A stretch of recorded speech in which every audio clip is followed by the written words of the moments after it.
ஒவ்வொரு நாளும் நன்மையும் வரும், பாக்கியமும் வரும், அதிர்ஷ்டமும் வரும். அப்படி வந்தால் நம்ம நிலமையை யோசித்து பாருங்களேன். எப்படி போவோம், எப்படி நம்ம ஏறுவோம்னு பார்த்துக்கோங்க. அப்படியே சர்ன்னு மேலே ஏறிடுவோம் இல்லை? ஒவ்வொரு நாளும் நன்மை வருதுங்க, ஒவ்வொரு நாளும் பாக்கியம் வருது. அப்போனா நம்மளுக்கு எப்படி இருக்கும், நம்ம வாழ்க்கை எப்படி ஏறும் பாருங்கள். தேவன் இந்த ஆசீர்வாதத்தை தான் உங்களுக்கு கொடுக்குறாங்க. நீங்கள் எந்த வேலை செய்தாலும் அதில் ஆசீர்வாதம் இருக்கும்.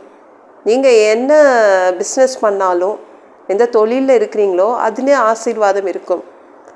அவங்க என்ன சொல்கிறாங்கன்னா, நீங்கள் என்ன பண்ணினாலும், நீங்கள் கையிட்டு செய்கின்ற எல்லாமே ஆசீர்வதிக்கப்பட்டு இருக்கும், ஆசீர்வாதம் இருக்கும். அதனால் தைரியமாக பண்ணுங்கள். எது பண்ணினாலும் ஆசீர்வாதம் இருக்கும். நீங்கள் கை வச்சு செய்தால் போதும், அதில் ஆசீர்வாதம் வந்துடும். உங்கள் 2 கைகளை பாருங்களேன், ஆசீர்வதிக்கப்பட்ட கை, தேவனால் ஆசீர்வதிக்கப்பட்ட கை. மற்றவங்க கையை எதிர்பார்த்து நிற்க வேண்டிய அவசியம் இல்லை.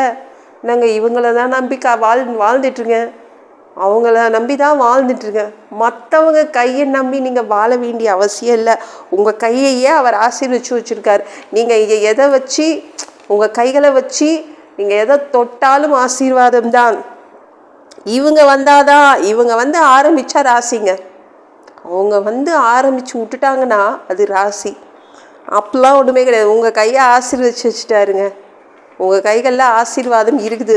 நீங்கள் உங்கள் கைகளை வச்சு நீங்கள் எதை தொட்டாலும் அதில் உங்களுக்கு ஆசீர்வாதம் இருக்கும். ஏற்கனவே நீங்கள் ஆசீர்வதிக்கப்பட்டவர்கள் தான். நன்மைகள் தொடர்ந்து வரும். அதனால் தொடர்ந்து பாக்கியம் வரும், அதிர்ஷ்டம் வரும். அப்போது நம்ம நிலமை எந்த லெவலுக்கு ஏறும்னு நீங்கள் யோசித்து பாருங்கள். என்னங்க, இந்த வசனம் எனக்கு தானா? உங்களுக்கு தாங்க இந்த வசனம்.